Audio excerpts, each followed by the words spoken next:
안녕하세요. 오늘도 서연살롱을 찾아주셔서 감사합니다. 30대 직장인 여성이에요. 어릴 때 가끔 그런 생각을 한 적이 있었어요.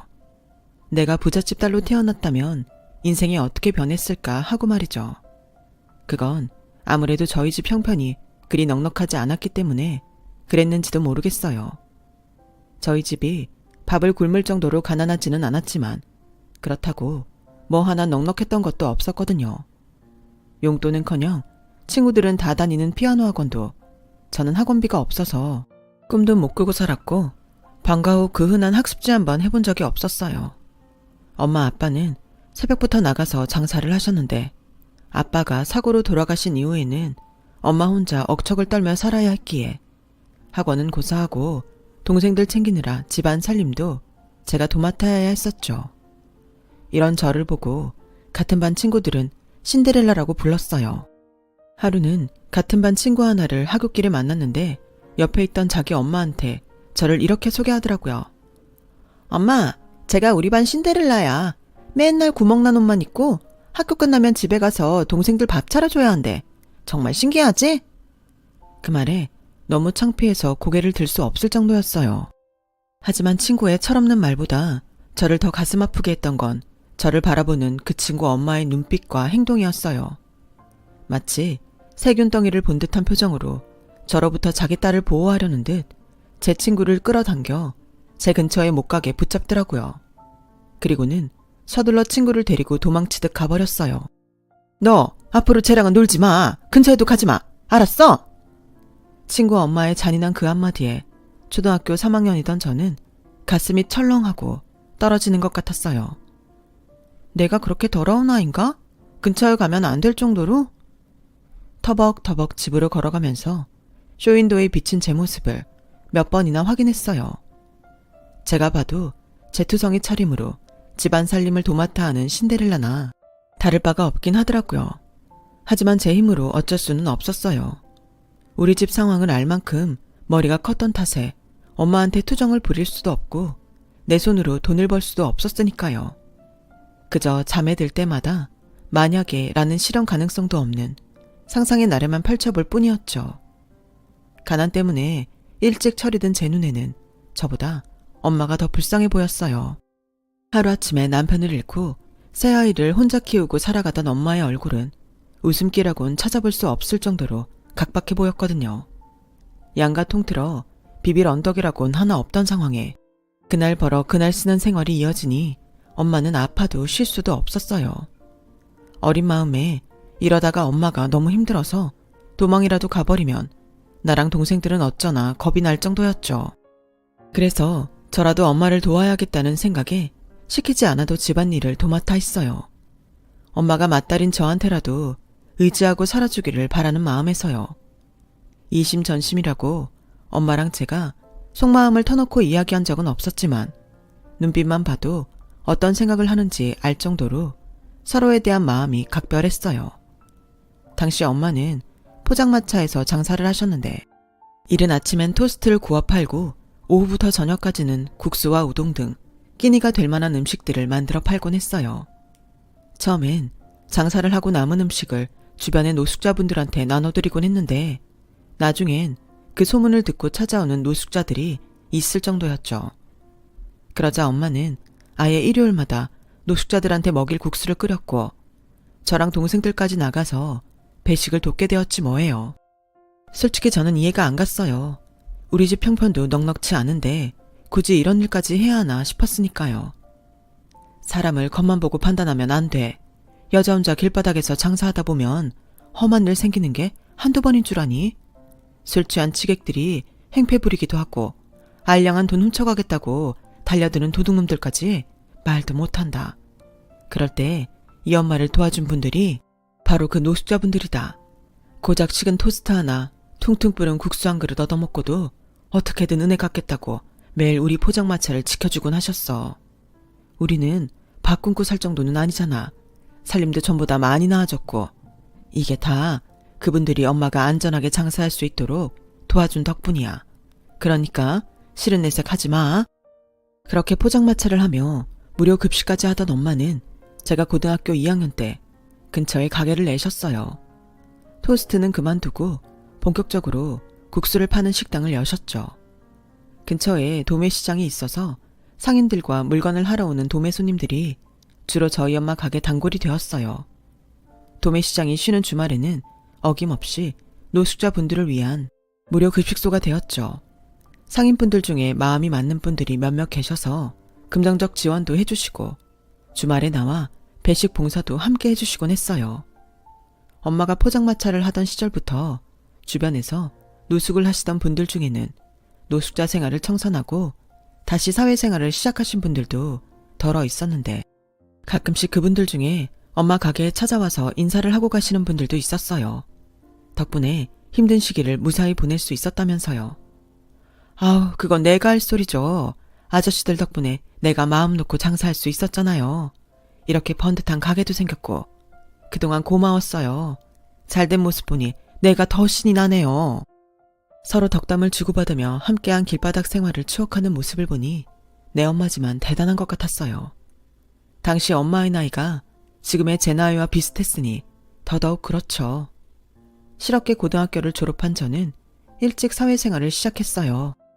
밑으로 동생이 둘이나 있어서 대학에 가야겠다는 생각은 애초에 없었어요. 물론 성적이 그렇게 뛰어나지도 않았고요. 다행히 제 동생들은 둘 다 공부머리가 있어서 사교육 한 번 안 받고도 대학에 갈 수 있었어요. 그 사이 엄마 가게가 번창해서 동생들 학비 걱정은 없게 되었죠. 기특하게도 동생들이 장학금도 따오고 용돈은 지들이 아르바이트를 해서 충당했기에 대학생을 둘이나 둔 집 치고는 학비로 들어가는 돈은 그리 많지는 않았어요. 그러자 하루는 엄마가 그러더군요. 너도 야간 대학이라도 가는 게 어때? 지금은 몰라도 나중에 후회 안 되겠어? 솔직히 저도 사람인지라 동생들이 캠퍼스 생활하는 걸 보면서 왜 한 번도 안 부러웠겠어요. 하지만 저까지 대학에 가겠다고 나서면 엄마한테 부담이 될 것 같아 애초에 포기하고 있었던 거죠. 직장 생활을 해본 분들은 아실 거예요. 고졸과 대졸 구별은 시작부터 차이가 난다는 사실을요. 저보다 늦게 입사한 대졸 사원들이 승진을 거듭하는 모습을 볼 때마다 부럽기도 하고 나도 대학을 나왔다면 좋았을걸 하는 후회도 됐어요. 그런데 엄마가 그런 말을 해주니까 그동안 가슴에 꾹꾹 누르고 살았던 욕망이 끓어오르더라고요. 그래서 용기 내 도전을 하기로 했고 운 좋게 야간 전문대에 입학을 했어요. 낮에는 회사에 다니고 퇴근과 동시에 학교로 달려갔죠. 혹시 몰라서 회사와 가까운 대학을 골랐는데 그게 신의 한 수였어요. 회사원이라면 다들 알겠지만 6시 땡 친다고 가방 들고 나서는 용감한 직장인이 어디 흔한가요?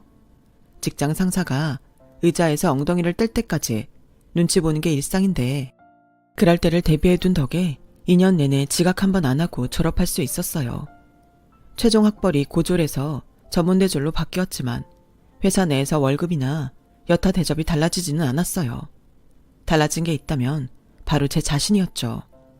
공부를 시작하고 보니 기왕 따는 거 4년제 졸업장을 따고 싶다는 생각이 들더라고요. 그래서 사이버 대학에 편입해 공부를 더 했죠. 하지만 사람 욕심이 끝이 있나요? 기왕 하는 거 대학원 공부도 하고 싶다는 생각에 야간 대학원을 찾게 되었어요. 야간 대학원을 찾으면서 알게 된 건데 우리나라 직장인들 참 대단하더라고요. 회사에 다니면서 대학원 공부를 하는 사람이 정말 많더라고요. 덕분에 대학원 측에서도 회사원들을 위해 편의를 많이 봐주고 있었어요. 저보다 앞서 길을 개척해준 분들 덕에 저도 그 혜택을 톡톡히 보게 되었죠. 제가 이렇게 공부에 열을 올리며 대학원까지 들어가자 엄마와 동생들은 기뻐하면서도 한편으로는 미안한 마음을 갖고 있더라고요. 언니가 이렇게 공부를 좋아하는 사람인 줄 몰랐어. 요즘 언니를 보면 그동안 나랑 정식이 때문에 언니가 하고 싶은 걸 포기하고 살았던 게 아닌가 하는 생각이 들어. 그래서 미안하고 마음이 그러네. 대신에 언니, 앞으론 언니 생각만 하고 살아. 정식이랑 엄마는 내가 돌볼 테니까. 맞으라고 모든 걸 떠안고 살아야 하는 건 아니잖아. 난 끝까지 언니를 응원할게. 동생의 말에 가슴이 뭉클했어요. 자기들한테 대단히 해준 것도 없는데 그런 말을 들으니 개면쩍기도 하고 든든하기도 하더라고요. 사이버 대학을 졸업하면서 회사를 옮겼던 저는 대학원을 졸업할 즈음 승진을 했어요. 처음 직장 생활을 시작한 때에 비하면 월급도 많이 오르고 일단 승진을 노려볼 기회가 생겼다는데 많은 변화가 생겼죠. 학벌이 그 사람을 평가하는 유일한 척도가 될 수는 없지만 적어도 회사에서는 학벌이 곧 그 사람의 경쟁력이었으니까요. 제가 대학원을 졸업하던 해 여동생이 결혼을 했고 이듬해 남동생도 결혼을 했어요. 이제 남은 건 저뿐이었죠. 뒤늦게 공부를 하느라 결혼 시기를 놓친 게 30 중반이 되도록 솔로로 남게 된 주된 이유였어요. 결국 연애 결혼은 물 건너가고 엄마 지인분들을 통해 들어오는 선자리에 나가게 되었어요. 제 나이를 알고 나온 상대 남자들은 하나같이 인사말처럼 저에게 왜 그 나이가 되도록 결혼을 안 했냐고 다그치듯 묻더라고요. 그럼 그쪽은 왜 그 나이가 되도록 결혼을 못 했는데요? 그야 남자랑 여자랑은 다르죠. 남자는 40 넘어도 젊은 여자 만나서 결혼하는 사람 많습니다. 하지만 여자의 경우는 다르잖아요. 40 다 된 여자를 누가 데려가요? 죄치자리는 아니면 다행이지. 마치 저보고 들으라는 듯 폼 잡으며 떠드는데 정말 침이라도 뱉어주고 나오고 싶은 마음뿐이었어요. 제 나이를 탓하거나 혹은 벌어놓은 돈은 얼마나 있냐고 노골적으로 재산을 묻거나 그것도 아니면 시부모 모시고 살 수 있냐는 등 하나같이 인생의 동반자가 아닌 자기 편의에 따라 이용할 수 있는 여자를 찾는 분위기였어요. 나이가 많다고 초면에 대놓고 면박을 주고 나간 사람도 있었고요. 상황이 이렇다 보니 선자리에 나가서 앉아있는 시간이 아깝다는 생각이 들더라고요. 내가 뭐가 못나서 저런 인간들한테 자존심 밟혀가며 꽃받침을 하고 있어야 하나 싶었거든요. 그래서 더는 선자리에 나가지 않겠다 결심을 했어요. 그러던 어느 날이었어요. 저희 부서 대리 중 하나와 탕비실에서 마주치게 되었는데 제게 슬쩍 다가와 이러지 뭐예요? 되지도 않는 선은 언제까지 볼 거예요? 이제 그만할 때도 되지 않았어요? 김대리, 지금 뭐 하는 짓이에요? 그쪽이 뭔데 직장 상사가 선을 보든 말든 참견이냐고요. 한 번만 더 남의 일에 감나라 배나라 참견하면 그땐 가만히 안 넘어갑니다. 내 말뜻 아셨어요? 한 과장님, 제가 왜 이런 소리를 하는지 정말 모르세요? 저 과장님이 처음 저희 회사로 왔을 때부터 한결같이 과장님만 봤습니다. 회식 때도 매번 과장님 흑기사 해드렸고 과장님이랑 출장 갈 때면 설레서 밤잠까지 설치곤 했다고요. 나한테 과장님은 그저 직장 상사가 아니라 유일한 여자라고요. 밖에서 유통기한 지난 과일 취급이나 받던 제게 유일한 여자라는 말을 하는 대리를 보니 목구멍이 쎄했어요. 별것도 아닌 말에 울컥하더라고요. 그리고 연이어 날아온 직격탄에 정신이 나가버렸어요. 엄한 데서 남편감 찾지 말고 과장님 옆에 있는 저도 좀 봐주세요. 저랑 딱 3번만 만나보시고 그래도 싫으시면 그땐 군말 없이 포기할게요. 저랑 3번만 만나주실래요? 저보다 5살이나 어린 김대리는 진지한 눈빛으로 말했어요. 머리로는 딱 잘라 거절하려고 했는데 제 입 밖으로 나간 말은 정반대였어요. 좋아요. 한번 만나보죠.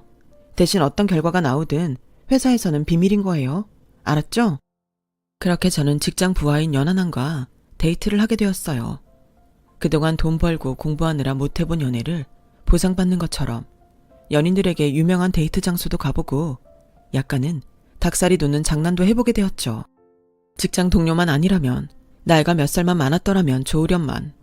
아쉬운 마음에 이런 생각을 하는 사이 3번의 데이트는 끝이 났고 결정을 내려야 할 시간이 되었어요.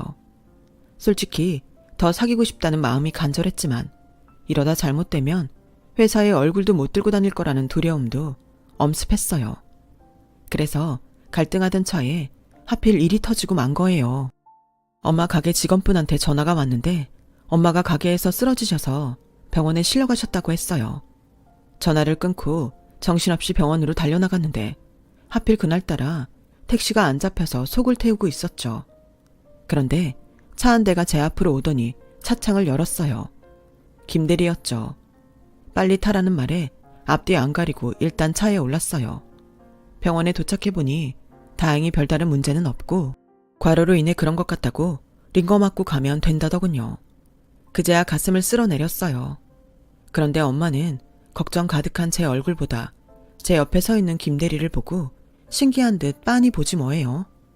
그러자 김 대리는 저랑 같은 회사에 다니는 직장 동료라고 자기 소개를 했어요. 하지만 엄마는 그 말을 곧이곧대로 믿지 않는 눈치였죠. 회사 동료가 여기까지 같이 왔다고? 차라리 귀신을 속여라. 둘이 어떤 사이야? 사귀는 사이야? 그 말에 저는 아니라고 손사리를 쳤지만 김 대리 대답은 달랐어요. 네, 사귀고 있습니다. 정확히 말하면 아직은 아니지만 과장님이 마음의 결정을 못했거든요. 그러자 엄마가 빙그레 웃으며 말했어요. 얘 얼굴 보니 결과는 뻔하네. 지금껏 집에 남자를 데려온 적이 없는 애예요. 그런데 그쪽을 여기까지 데려온 걸 보면 이미 그쪽한테 마음이 가 있는 거 아니겠어요? 안 그러니? 저도 더는 마음을 속일 수 없었어요. 그래서 아무 말 않고 있었죠. 비록 나보다 나이는 어리지만 다급한 상황에 놀라지 않고 차분히 대처하는 모습을 보니 안심이 됐거든요. 이런 남자라면 믿고 사귈 수 있겠다는 생각도 들었고요. 그날 일을 통해 마음을 결정한 저는 김 대리와 본격적인 연애를 시작했어요. 물론 회사에는 비밀로 했죠. 여자 과장이 나이 어린 부하 직원과 사귄다고 하면 주위 시선이 안 좋을 게 뻔하니까요. 김 대리도 그런 제 뜻에 동의해 주어서 비밀 연애를 할 수 있었어요. 나이만 많았지 그동안 변변한 연애 한번 못 해본 저는 김 대리와 만나는 매 순간이 처음이나 마찬가지였어요. 최신 영화를 보고 TV에 나온 맛집을 찾아다니고 크리스마스, 발렌타인데이, 화이트데이를 챙긴 것도 처음이었죠. 그렇게 1년 넘게 연애를 한 우리는 이 사람과 결혼을 해도 되겠다는 확신을 갖게 되었고 더 시간을 끌 거 없이 결혼을 하기로 했어요. 하지만 그 결심을 한 순간부터 불행이 시작되었죠. 세상에, 너보다 5살이나 많다고? 그럼 도대체 나이가 몇이란 소리야? 38? 아휴. 예비 시어머니께서는 제 나이를 들으시곤 땅이 꺼져라 한숨을 쉬셨어요. 그리곤 더 묻고 자시고 할 것도 없이 대놓고 그러시더군요. 그래, 나이가 그렇게나 많으니 그동안 벌어놓은 결혼 자금이 꽤 되겠네? 결혼할 때 집 해올 자신은 있어? 집을 해오라는 말에 당황한 저는 그저 김대리 얼굴만 바라볼 뿐이었어요. 그러자 김대리가 대신 대답을 했어요. 엄마, 그게 무슨 소리야? 집을 왜 이 사람이 해와? 넌 잠자코 있어. 40이 다 돼가는 나이에 5살이나 어린 남자랑 결혼할 생각까지 가졌다면 그 정도는 해오는 게 당연한 거 아니냐? 나이가 어리다면야 어리니까 그런다 치지만 나이가 그렇게 많은데 그 정도 준비도 안 됐다면 그게 문제 있는 거 아니냐고. 직접 대답 좀 해봐. 집 해올 수 있어 없어? 제 나이가 많은 건 사실이지만 뒤늦게 공부를 하느라 집을 살 만큼 모아둔 돈은 없습니다. 다만 집을 구할 때 저도 반 정도는 될 정도는 됩니다. 남들 공부할 땐 뭐하고 뒤늦게 공부를 했대? 그리고 친정 살림이 많이 힘든가? 나이 든 딸 자기 돈으로 공부를 했을 정도면 말이야. 암튼 그쪽 집안 형편은 내 차차 알아보는 걸로 하고 오늘은 내가 피곤해서 그러니 돌아가도록 해. 예비 시어머니는 당신이 할 말만 해놓곤 더는 듣기 싫다는 듯 방으로 들어가 버렸어요. 그 바람에 김 대리는 얼굴이 벌겋게 달아올라선 연신 제게 미안하다고 사과를 했어요. 예비시댁에 다녀온 이후 찜찜한 마음이 들었지만 다들 결혼 전에 이런저런 속상한 일들을 겪는다는 친구들의 말에 위안을 삼으며 그날 일은 잊으려고 노력했어요. 엄마가 과로로 쓰러지신 이후 저와 동생들은 엄마한테 일 좀 줄이시라고 말씀드렸어요. 엄마가 가게 근처에 국수집 2호점까지 내시는 바람에 쉬는 날 하루 없이 강행군을 하시는 게 아무래도 걱정이 됐거든요. 자식들의 성화에 못 이겨 엄마는 일주일에 하루는 꼭 쉬기로 약속을 했지만 그마저 무료 급식 봉사를 하러 나가시는 걸 알기에 손 놓고 있을 수만은 없었어요. 그래서 저와 동생들이 번갈아 가며 엄마 대신 무료 급식을 하기로 했어요. 엄마는 잠깐 나와서 얼굴만 비추고 가시곤 했죠. 예비시댁에 인사를 드리고 온 지 얼마 지나지 않아 예비 시어머니가 회사 근처로 찾아오셨어요. 당신 아들한테는 말하지 말고 혼자 나오라고 하시더군요. 만나기로 한 카페에 가보니 딸과 함께 와 계시더라고요. 그런데 웬일인지 이전과는 전혀 다르게 저를 보시곤 활짝 웃으시며 어서 앉으라며 직접 의자까지 빼주지 않겠어요? 그리고 지난번에는 몸이 안 좋아서 결례를 범했다며 사과까지 하셨어요. 사과받는 제가 오히려 몸둘 바를 모를 정도로 과하게 말이에요. 그런데 잠시 뒤 이어진 말을 듣고는 며칠 만에 확 변한 이유를 알게 되었죠. 어머님이 가게를 크게 하시더라고. 근처에 2호점까지 내셨다면서. 세상에, 여자 혼자 몸으로 어떻게 그 많은 돈을 버셨나 몰라? 난 얘들 아빠랑 이혼하고 내 한 몸 건사하는 것도 버거웠거든. 자랑 같지만 예전엔 우리도 살만했어. 이혼하면서 위자료 받은 거 주식에 투자했다가 날려먹는 바람에 이 모양 이 꼴이 됐지만 말이야. 그래서 말인데 혹시 여윳돈 좀 있어? 우리 딸이 호주로 워킹홀리데이를 떠나는데 비자를 받으려면 통장 잔고가 어느 정도 있어야 되지 뭐야. 딱 500만 원이 부족한데 그것 좀 빌려줄 수 있을까? 비자 받으면 바로 뺏어줄게. 어차피 내 아들이랑 결혼할 사이인데 설마 내가 그 돈 떼어먹겠어? 안 그래? 대신 우리 아들한테는 비밀이야. 걔가 지동생 호주 가는 거 반대하거든. 여자 혼자 위험하다나 뭐라나. 암튼 500 해줄 수 있지? 그때 딱 잘라 거절했어야 했는데 그러지 못했어요. 나이 많은 제가 어린 남자랑 결혼을 하려니 왠지 당당할 수 없었던 게 이유라면 이유였죠. 그래서 그 자리에서 계좌이체를 해주었어요. 하지만 늦어도 한 달 뒤에는 주겠다던 돈을 3개월이 지나도록 갚지 않았어요. 오히려 갚을 돈이 있음에도 툭 하면 저를 불러내 돈을 뜯어먹기 일쑤였죠. 아가, 잠깐 시간 좀 내줄 수 있니? 지인들이랑 모처럼 바람 쐬러 밖에 나왔는데 내가 지갑을 두고 왔지 뭐니. 오늘은 내가 쏘기로 한 날이라서 다들 돈도 안 들고 나왔다는데 큰일 났다. 시간 되면 내가 말하는 계좌로 20만 원만 쏴주려무나. 지난번 돈이랑 같이 줄 테니까. 그렇게 급하게 돈이 필요하면 자기 아들한테 말할 것이지 툭 하면 저한테 연락해서 몇십만 원씩 빌려간 게 수백만 원이 되었어요. 마치 저를 공짜 지갑처럼 생각하는 것 같아서 더는 안 되겠다 싶어 얘랑한테 그간 일을 말했어요. 그랬더니 글쎄, 뭐? 수정이가 호주로 워홀을 간다고 돈을 빌렸다고? 영어도 못하는 애가 무슨 워홀이야. 그래서 500이나 빌려줬어? 언제? 제 말을 들은 얘랑은 얼굴이 벌겋게 변하더니 고개를 푹 숙였어요. 그러니까 엄마가 빌려간 돈이 총 850만 원이라는 거지? 그 돈 내가 갚아줄게. 그리고 앞으론 우리 엄마가 돈 빌려달라고 하면 절대로 주지 마. 무슨 이유를 대든 내가 그러지 말라고 했다고 하라고. 알았지? 그날 얘랑은 제 계좌로 850만 원을 보내주었어요. 그리고 다음날 오후 예비 시어머니가 전화를 했더라고요. 너 아주 무서운 애들아? 그깟 돈 몇 푼 빌렸다고 내 아들한테 고자질을 해? 네가 뭐라고 했길래 내 아들이 엄마한테 그 난리를 치냐고. 너 이러고도 내 며느리로 살 수 있을 것 같아? 너 이 결혼 꿈도 꾸지 마. 예비 시어머니는 다짜고짜 성질을 내고는 전화를 끊었어요. 점심시간에 얘랑한테 혹시 돈 때문에 엄마랑 싸웠냐고 물었더니 내가 창피해서 이런 말 안 하려고 했는데 어차피 결혼하면 알게 될 테니 솔직히 말할게. 사실 우리 엄마 도박 중독이야. 그 일로 아빠랑 이혼까지 하셨어. 한동안 좀 나아지시는 것 같더니 얼마 전부터 다시 도박에 손대는 것 같더라고. 수정이 워홀 간다는 것도 다 거짓말이었어. 기집애가 지가 말려도 시원찮을 판에 같이 거짓말이나 하고 앉았고 하도 화가 나서 내가 한바탕 했더니 괜히 자기한테 불똥이 튀었나 보네. 너무 신경 쓰지 마. 이러다가 시간 좀 지나면 다시 푸시니까. 내 시어머니가 될 뿐이 말로만 듣던 도박 중독자라니 어안이 벙벙했어요. 결혼하고도 이런 일이 없으리라는 보장도 없으니 걱정도 됐고요. 그런데 그 일이 있고 얼마 뒤 어이없는 일이 벌어진 거예요. 엄마 건강이 걱정된다며 종종 가게에 나가 일을 돕던 여동생이 저한테 전화를 했더라고요. 예비 시어머니가 가게에 와서는 엄마랑 싸우고 있다고 말이에요. 회사에 반차를 내고 엄마 가게로 가봤더니 세상에 가게 안이 엉망이 돼 있더라고요. 저희 엄마는 뒷목을 잡고 카운터에 앉아 계셨고 예비 시어머니는 기세등등하게 자리를 잡고 앉아서는 거친 욕설을 퍼붓고 있었어요. 여기서 지금 뭐 하는 짓이에요?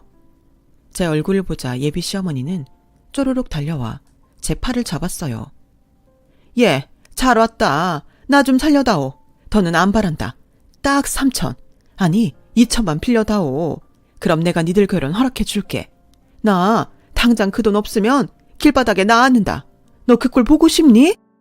얘기를 들어보니 도박빚을 갚느라고 은행에 집문서를 담보로 돈을 빌렸는데 원금은 고사하고 이자도 못 갚자 최고장이 날라왔다는 거예요. 이혼할 때 위자료로 받은 그 집은 자식들 결혼할 때 결혼자금으로 쓰기로 약속하고 받은 거였어요. 그걸 자식들도 모르게 도박빚으로 날린 걸 알면 아들과도 끝이었죠. 다급해진 예비 시어머니는 돈 나올 구멍으로 저희 엄마를 택한 거였어요. 처음엔 잔머리를 써가며 돈을 빌려볼 요량이었는데 반평생을 길바닥에서 장사를 해오신 저희 엄마가 그리 호락호락하지 않았던 거예요. 그래서 나이 많은 며느리 타박하며 시어머니 행사하려다가 저희 엄마가 꿈쩍도 안 차 가게를 난장판으로 만들곤 돈 내놓으라 떼를 쓴 거죠. 저 그 돈 못 드려요. 그리고 앞으로는 저희 엄마 가게에 찾아오지 마세요.